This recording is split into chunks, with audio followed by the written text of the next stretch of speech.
Então, quem ele é já é um grande mistério, né? Porque uma boa parte do que ele é, a própria mídia, não sei o que, não comenta. Eles focam única e exclusivamente nessa área libidinosa, a gente poderia dizer. Mas o vínculo dele com o mercado financeiro é gigantesco. Não tinha formação acadêmica ainda, mas por alguns contatos, e ele conhece o filho de um dos donos lá de um banco. Esse que era um dos diretores do banco, chama ele pra trabalhar nesse banco, então ele vira um cara ali do mercado financeiro. E ele vai crescendo, daqui a pouco ele tá gerenciando fortuna de pessoas muito poderosas, daqui a pouco ele se torna um bilionário. Mas existem ainda muitas dúvidas de exatamente de onde vem esses bilhões dele, né? Porque é uma história um pouco estranha, né? De onde vem essa fortuna toda. Começa a surgir suspeitas de que ele estava patrocinado por alguém, por alguma instituição, por algum país. Então esse cara começa a ter um poder muito grande, ele não apenas vira um cara que faz networking com várias pessoas, mas ele também tem interesses em várias áreas diferentes. Por exemplo, esse cara patrocinou várias pesquisas científicas em Harvard. Aí você fala, mas por quê? Qual é o interesse dele nisso? Porque, na verdade, a tese que se levanta é que ele trabalhava para agências de inteligência de fora dos Estados Unidos e essas agências queriam usá-lo para ter acesso às pesquisas científicas mais avançadas para ver o que ali poderia ser militarizado. Então, para entender o desenvolvimento de novas armas. Porque a gente não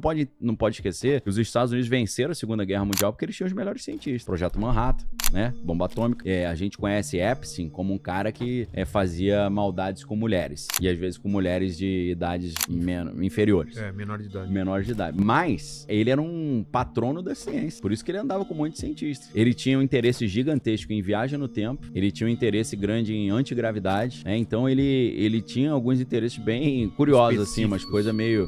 inteligência artificial também, criptomoedas. Ele foi um dos primeiros patrocinadores e investidores no Bitcoin. Então, o Jeffrey Epstein, ele tá lá no alto escalão, mas ele começa a ter alguns problemas com a justiça. Começa a aparecer algumas denúncias, né? Numa das primeiras denúncias, o que é interessante é que o procurador do estado da Flórida, naquela época, liberou o Epstein. Fez um acordo de não persecução penal e falou, tá liberado. E aí depois perguntaram pra esse cara tava sendo cotado pra ser um dos secretários de Trump. Aí fizeram uma sabatina com ele e falaram, por que você liberou o Epstein? Aí ele falou, tive que liberar, né? E aí os caras falaram, mas por quê? Ligaram pra mim e falaram, esse cara é um agente de inteligência, tá acima do teu nível, libera esse cara aí, senão vai ficar ruim pro teu lado. Aí ele falou, liberei, né? Eu esqueci o nome desse cara, mas é fácil de achar essa história. Então o Epstein, ele começa a ser enquadrado pela polícia, depois ele vai preso, aí ele sai da prisão, aí ele é preso uma segunda vez, e nessa última vez que ele foi preso, ele acabou, em tese, tirando a sua própria vida na prisão.